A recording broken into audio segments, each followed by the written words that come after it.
already talked about a syncytium, meaning that the network of fibers and the entire muscle and all of its cells has to contract as a unit.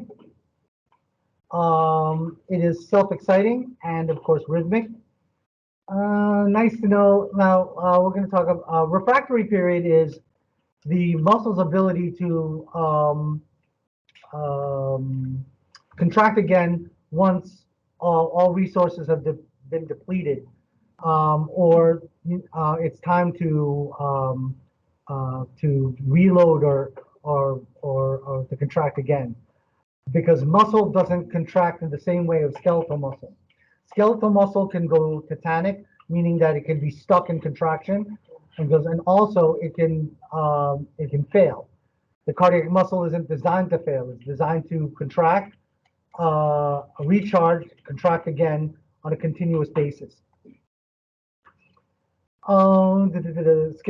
Now let's jump to skeletal muscle actions. For the exams, of course, you not only need to know some of these terms, but also the terms that we discussed on regarding the movements: flexion versus extension, abduction versus adduction, dorsiflexion versus plantar flexion. All of those the pictures look better for lab than the actual descriptions look better for your lecture. So the way your muscles and bones work together, they work together as a lever, or as you can see here, a fulcrum. There's going to be a fulcrum, like, kind of like the same way, like a seesaw. So you have weight on one side and a force on the other side, and that's actually how how you move things. Another thing regarding especially this forearm movement this way, it's called flexion. Here's your biceps brachii, and here's your triceps brachii. Brachii stands for your brachium. Biceps has two heads, or two parts of that muscle, and your triceps has three parts. So in order for contraction or flexion to lift up this 22-pound weight, the bicep has to contract, and then the tricep has to relax. You will also recall that there was terms origin versus insertion. So if we look at this movement, the shoulder isn't going to move too much. So that's going to be the origin. But what's going to move a lot? This part of your bicep here, or your distal part, and that is called your insertion. Now, for our class, we're moving kind of fast, so you don't need to memorize origins and insertions, but eventually for future training, all muscles have at least one origin and at least one insertion, and those will be described for future training. But for our purposes, I'll ask, what's the origin? It's the less movable end. What's the insertion? Is the more movable end that is more prone to, of course, injury or pathology. So you can see here, upon flexion, this model here is flexing. The biceps brachii will be contracting, and you can see there's two of them. And then you have the origins here, which is the coracoid process here, which is part of your scapula, and I believe part of the tubercle of your humerus, right here. And of course, the insertion here is in your radial bone. So that's an example of origin insertion. But for our class, I'll ask, which is the origin for the biceps? You'll tell me shoulder. And which is the insertion for the biceps? And you'll tell me the more movable part, which is the forearm, which is right here. Now, we just mentioned earlier that in order for flexion to happen, there has to be one muscle that contracts, which is your bicep, and then one muscle that must relax. The muscle that's causing the action and the muscle that's contracting is called your agonist. And the muscle that has to relax, usually on the other side, because when you look at this, let's even look even. You look at this. If this contracts, this bicep contracts, and this tricep contracts, you won't have any movement. The bicep is your agonist upon flexion, and your antagonist is your tricep upon flexion here of your brachium, which is your upper arm. So the agonist is the muscle that causes the action, in that case, biceps brachii for flexion. And your antagonist is the muscle that is the exact opposite. So your triceps is on the opposite side, and it should be relaxing, while your agonist, which is your bicep, should be contracting in the movement of flexion. Of course, your bicep is the prime mover, and that is also used in the same vein as the agonist. It's the main muscle that's causing the action. So agonist, prime mover, they're used synonymously. Now, the synergist. We already know the prefix syn, S-Y-N, means the same. Erg means work or movement. Actually, it doesn't mean work. Well, yeah, you know what. Erg means movement. So what does the same movement? If you flex your biceps, you'll notice that when you're flexing your biceps, you'll also feel some of the muscles in your forearm, especially the one right here on your thumb side. You have your brachioradialis or your coracoradialis. That's also flexing. So that is a synergist. So if I ask what is a muscle that assists or helps the prime mover, that is a synergist. So if the agonist is flexing, prime mover, of course, is the same as agonist. They're both they're flexing. Then the synergist also has to flex as well, because they are SYN, syn. They are together. And of course, the antagonist will do the exact opposite thing. So in flexion, the agonist or the prime mover is your biceps brachii, your coracobrachialis or your brachioradialis is your synergist. They're also flexing, but your triceps brachii, which is on the exact opposite side of your arm, is relaxing. Now we're looking at muscles, and there's ways you can sit and try to memorize all these pictures, which you shouldn't do. But what's better is to utilize medical terminology so that it'll give you a hint on what the muscles are. This is, of course, our model. That's an anterior view. We'll start with the head.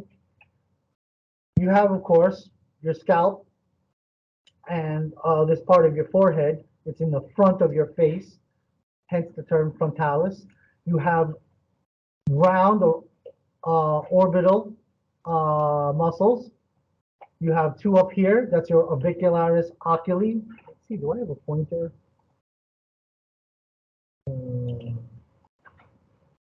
No, then it would mess up. So you have your orbicularis oculi. So orb meaning circular, oculi meaning your eyes. You have the masseter here on the side. You can imitate chewing, and on the muscle you feel bulging in and out of the side of your cheek is called your masseter.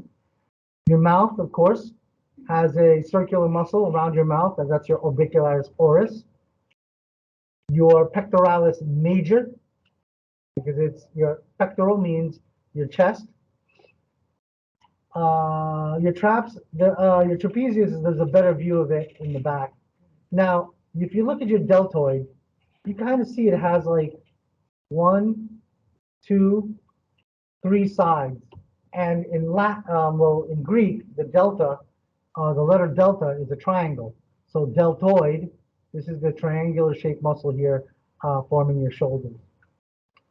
Sternocleidomastoid, it's a muscle that's connected to your sternum, your clavicle, and your mastoid process, which is on, it's a piece of your skull that's sticking out near your ear. And you can kind of feel it right here, right underneath your ear. It's like a little bone that's sticking out. Of course, your biceps brachii. your brachialis, your brachioradialis, your coracobrachialis also in there somewhere. So in flexion, your biceps brachii, brachialis, and your brachioradialis are all flexing because you're lifting up that weight. So the brachialis and the brachioradialis are synergists towards your biceps brachii. You have external abdominal muscles called your external oblique muscles. You have this guy's 8-pack here if you had absolutely no body fat. That is your rectus abdominis. Of course, it's abdominal muscles. Rectus means straight, right, or erect. You have that there. You got the riblets here. I call them riblets, but they look like little serrated knives. You know how a knife has serrations on it, like a bread knife? So that's called your serratus anterior. You have your sartorius here, which in real life, if you looked at it in your anatomy table, it's more of like an S shape. Your rectus femoris here, of course, straight muscle here covering your femur. Gracilis, most medial muscle here, also part of your adductors. Vastus medialis. Anything that's vastus means what? It's huge. So you got your vastus medialis, vastus lateralis, and we're going to look in the behind. You also have your biceps femoris. And those are 4 muscles that form what is known as your quadriceps. So we already know the biceps have 2 heads or 2 parts. So the quadricep muscles are the largest muscle sets in your thigh. And it makes sense because that's what helps you walk and run and stand. So they're associated with your femur, the heaviest bone in your body, and longest bone, which is here in your thigh. So vastus medialis is in the middle, medialis. Vastus lateralis is on the side. And we're going to show you the biceps femoris, because if you had a biceps brachii, which is up here in your arm, there's got to be a biceps femoris on the other side or the posterior view of our patient.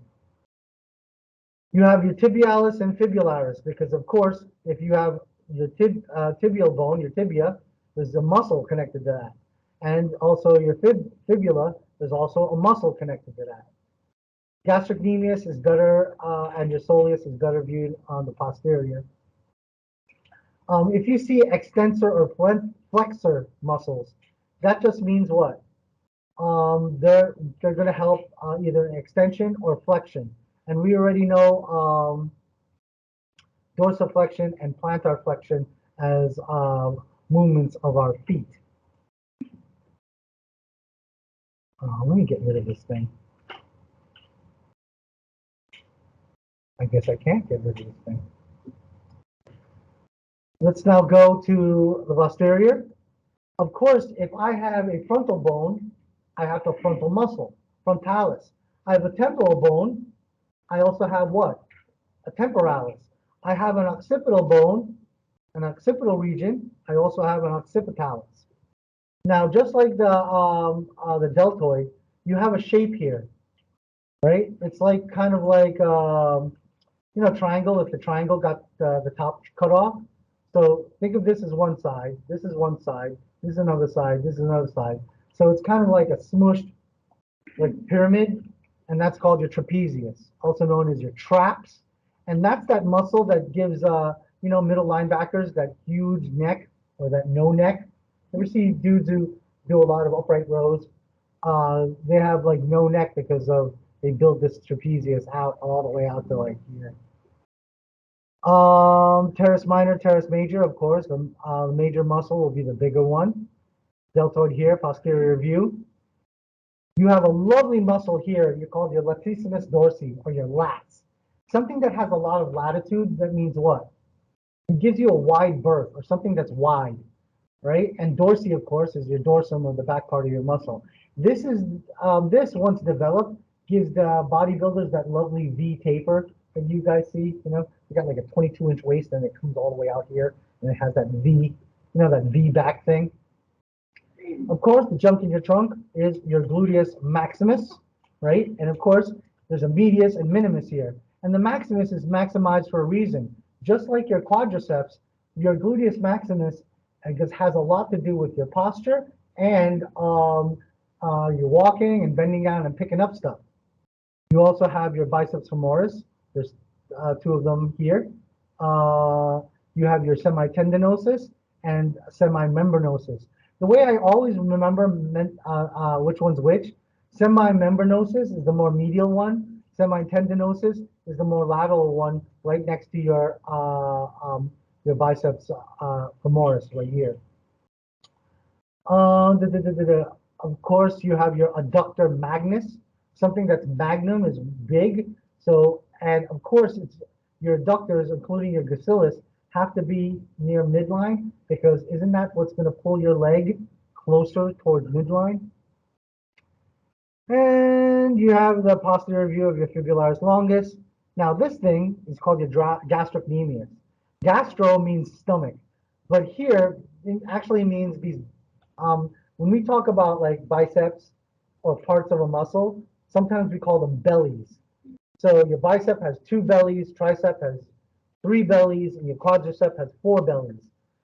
So that's why they call this the gastrocnemius, and that's the thing back here that leads to your Achilles tendon, also known as your calcaneal tendon, and then it connects directly to your calcaneus right here.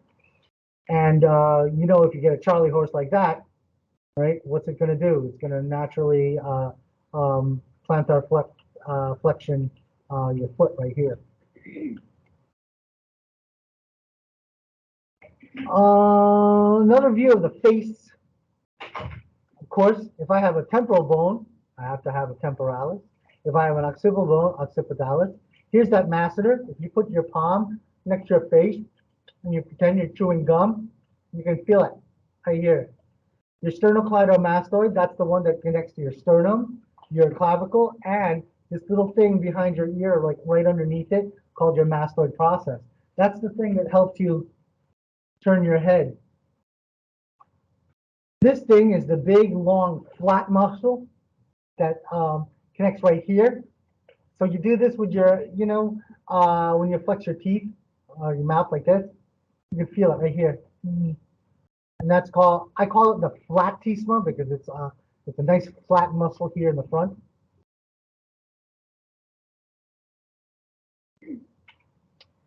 The back muscles, and I don't really need to know them, but you do know that you might hear this term, the strap muscles. These are the muscles, especially the more superficial ones, that when you get a massage, they need these things right here, right in the parasagittal sections of your spine. Oh, this is some good stuff here. But all of us know that if you got back problems or slip disc or you just have a generally poor posture, all of this stuff is going to cramp up. Ladies, you also probably noticed here, and also your hip flexors when you are pregnant get all cramped up because what happens in pregnancy? You could use this a second trimester model as a view, right? It'll do what? It's going to pull your stuff here. Your strap muscles are then going to get what? They're going to get overstretched, ladies, and then your posture gets over. What else is also big? The breasts are also big too, right? So it's going to pull everything over here, and then what will do to all the strap muscles and your hip flexors here? It's going to pull on them, it's going to cramp them, and also, how's the ion and water balance with a pregnant lady? Not very good, is it? So that, along with the cramping and all that other stuff, it just ramps up for a very nice 9 months. Next. Here's another view of the back, and you can see the trapezius, and again the lats. This is for all you sports fans, NFL and MLB. When they get a rotator cuff injury, you ever hear your favorite quarterback or your favorite pitcher, and you could see that all of these are the internal muscles that help put together your shoulder girdle. But just imagine if you're doing this, thousands of times a day. It's going to do a number on a whole bunch of things.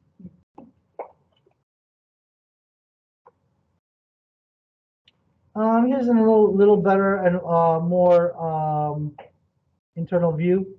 So internal and external intercostal. These are some of the muscles that will help you breathe.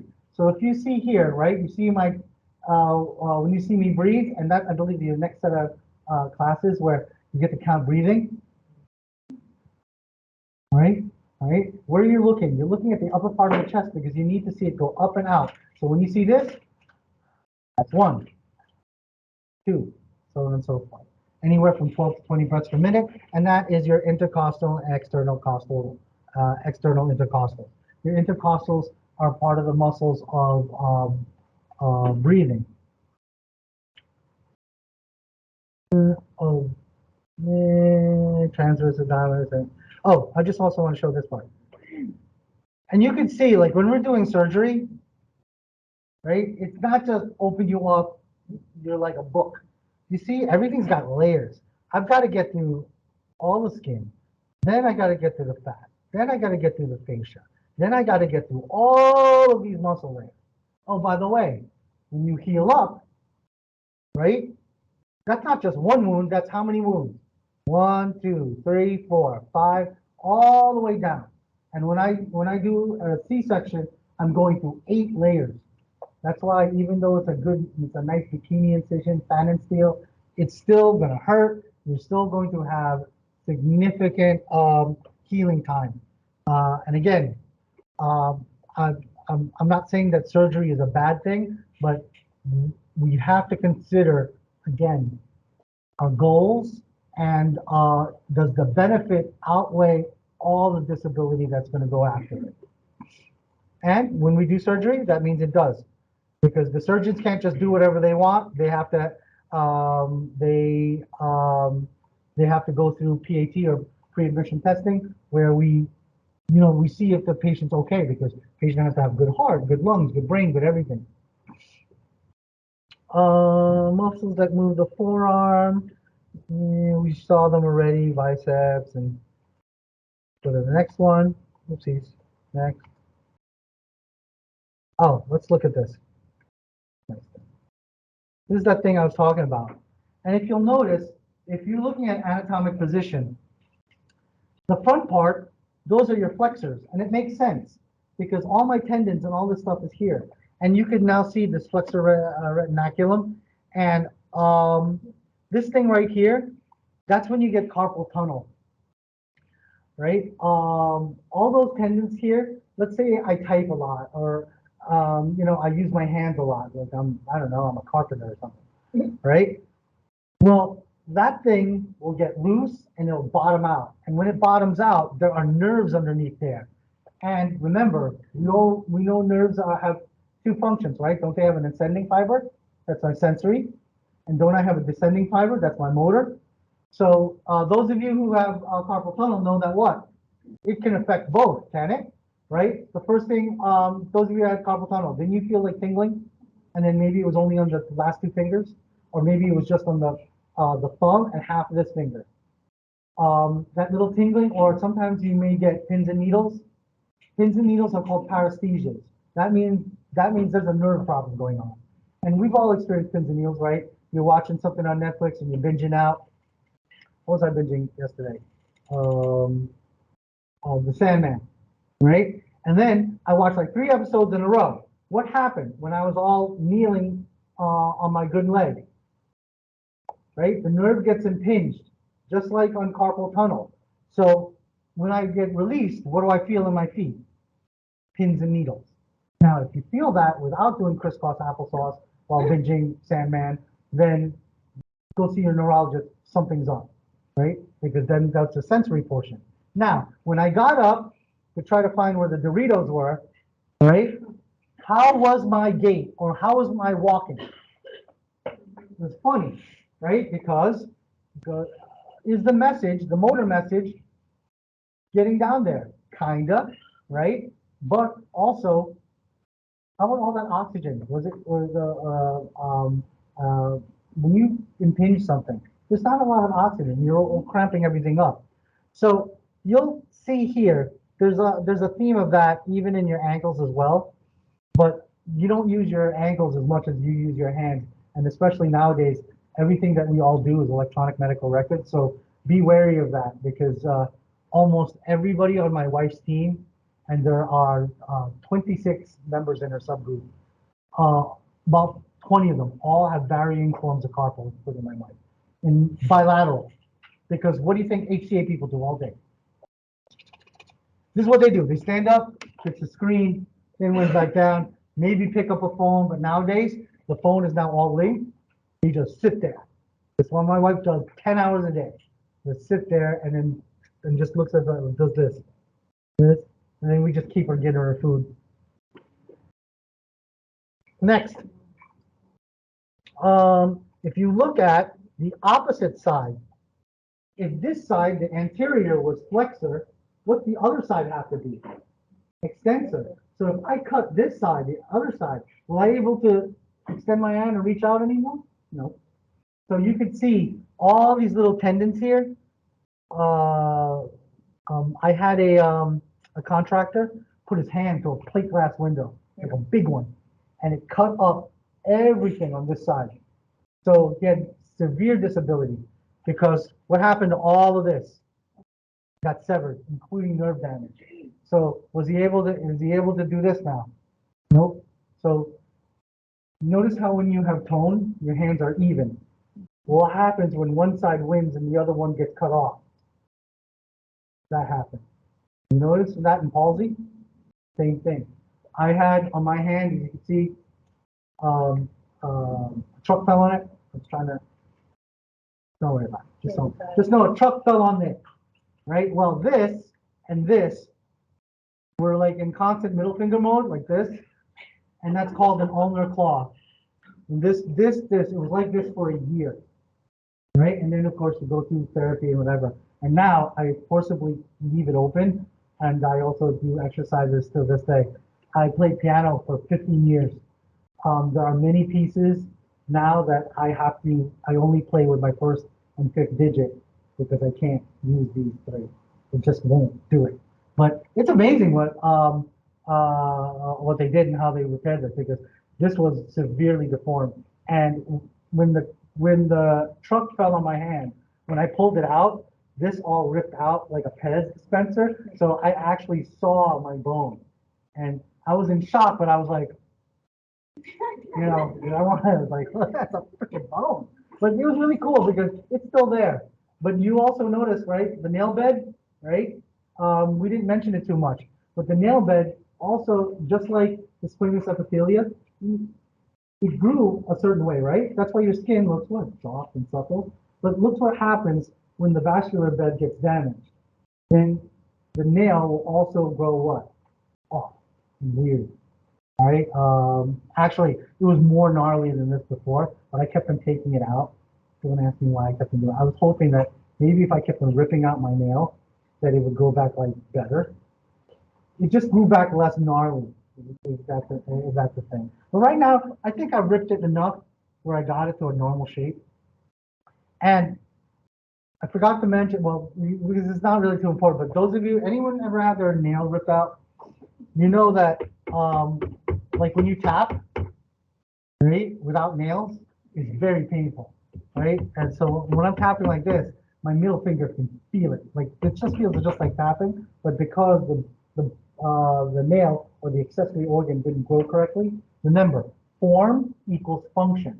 So if there's a deformity or no form, then what happens to that function of that particular area? It won't work. And that's why you study anatomy and physiology at the same time. Oh, this we went over. Oh, this is nice to know because of obstetrics.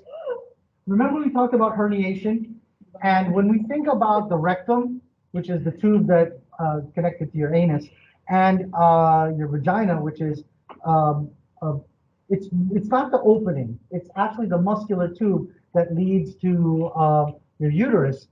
So you know they're tubes. So you have something called the pelvic floor, and you can see it forming here. It's something that actually holds all the tubes in. But what happens when there's baby, no baby, baby, no baby? What happens to the musculature? It loosens up after a while. So if you have, like, I don't know, my last patient who had that issue, she was G6P6, meaning she had 6 pregnancies and had 6 live births, right? all per vaginal. So what happened to all of this area? It got loose so that now every time she giggles, she pees a little, right? That's one problem she had. And then when she sneezes, her vaginal canal and her anus would pop, and her rectum would pop out. Like she could feel it come out, and then she'd have to physically like kind of reach down and push it back in, which is not good. So we cleared her for surgery. We put what is called a pessary. So it's kind of like this big lifesaver that we like sew it in so that we we can put it in there. Now she has an extreme case, but there are many women that they don't have full-blown herniation, but they feel like a little pressure. So ladies, that's where you get those Kegel exercises. For the gentlemen who don't know what that is, Kegel exercises are you like you do like little isometric like abdominal crunches so that the musculature here can get more reinforced. Because what is the function of a muscle? It gets smaller. So if I sit there and like like I don't know, stretch my butt or something, right? In theory, it's supposed to all get tight down there. Me, I don't believe so. Me, I just go, hey, you need some surgery. Herniation means what? Something is sticking out that shouldn't be sticking out. It's bad enough that every time she feels like, oh, there, see, I wet myself. And because of course, I was making her laugh just to see what was going on. Right? So you can see how all the tubing, the rectum, the vagina, and your urethra is all connected. And you could see whoever built us kind of built the floor really cool. And it built it with all muscles here. But again, we as humans, we're physiologically, ladies, we're not designed to have like a ton of kids. But there are some people like Octomom. Did Octomom have her next set of kids? I gotta look that up. Someone told me in the other class, like, that's Garais, she's going for like more. I'm like, so what's she going for? Like Sweet 16 or like trying to make her own baseball team? What the hell's going on? Right? She's like, oh no, we got it. But I was like researching girl fights or something like that at the time, so I gotta look it up later. But you guys remember Aquamom, right? Yeah. There was that lady. She took on it, and no, she's maybe just a little rambunctious, right? Because we don't know if she has mental disease or defect. We're not her physician. And nowadays you can't call people crazy and stuff like that. You just call them eccentric, right? But what do you call that? Please know and understand, especially you'll find out in obstetrics. To many laypersons, twins or multiple children and stuff is cute and really cool for a TV show, but in obstetrics, it is danger, danger. Mommy is only built to have one at a time, and when you have twins, one of them will suffer. One of them will be ultra sick, and the other one will dominate. And also socially, I have another set of nephews. They're triplets. They're not really nephews. They're like like friends of our friends, but they grew up with me, so you call them nephews or whatever. So they're triplets. The first one, he grew up cool. He grew up normal, whatever. Tennis scholarship, wonderful. Went to school. The other two, all right, not so good. The other two had a whole life of allergies and upper respiratory tract infections. The other one used to had a lot of psychiatric issues. So the two younger ones, like not the younger, like younger as in seconds, you had one dominant one, which by the way, wonderful birth weight. The other two, very low birth weight, almost 4 or 5 pounds, while the main triplet was a solid 6, right, and had a wonderful APGAR score. I was there. And the other two, rough pregnant, rough delivery, rough sequelae, meaning the things that come. And then socially, when they got older, the one, he was fine. Everything went up. The other two, really rough time. And the other two can't live without each other. Anyone have like triplets and stuff like that? Socially, they clamor, and the older one broke free. I don't know. He probably got into a fight over money with the other two, and the other two, they actually quit school. All they do is like smoke weed all day, and they got a lot of problems. But they still hang out with each other, and they both feed on each other's pathology, and it's very, very hard to watch. right? Because you thought, like, when everyone thought, like, oh, triplets, you're triple blessed. But, I was already a medical assistant when they were born. I'm like, that's not blessed. That's going to be a problem. And the mother went through a lot of pain and a lot of pathology afterwards. That's why in obstetrics because we don't get excited about twinning. Twinning is actually listed in the obstetrics 2 as a pathology because one of them is going to have problems, and it's our job to do what? Know it in advance, get ready in advance. Next, leg, nice to know. Next. You see the gluteus maximus, and then you have your iliotibial tract or band. It's just a different view. Oh, by the way, this is a lovely view for intramuscular injections for your buttocks.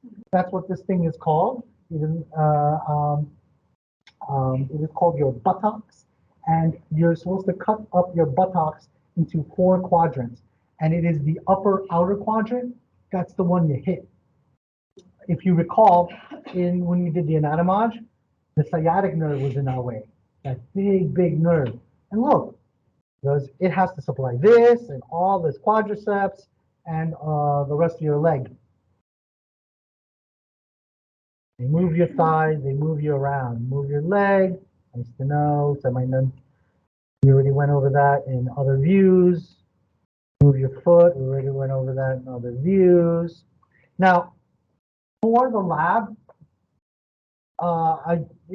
this may seem like a lot, but once I list it all down, like for the next lab, right? So we're gonna break down the pictures and into sections, and it's not that much. Once I'll break it down to you guys, because you're not gonna be responsible for all of them. So of course, lifespan changes, also known as the depression page. Right? Myoglobin, ATP, everything starts declining starting in your 40s. And by the way, if you lead a sedentary lifestyle, which is most healthcare professionals, even in your 20s and 30s, these things will be self-evident. Yeah, because again, back to the theme.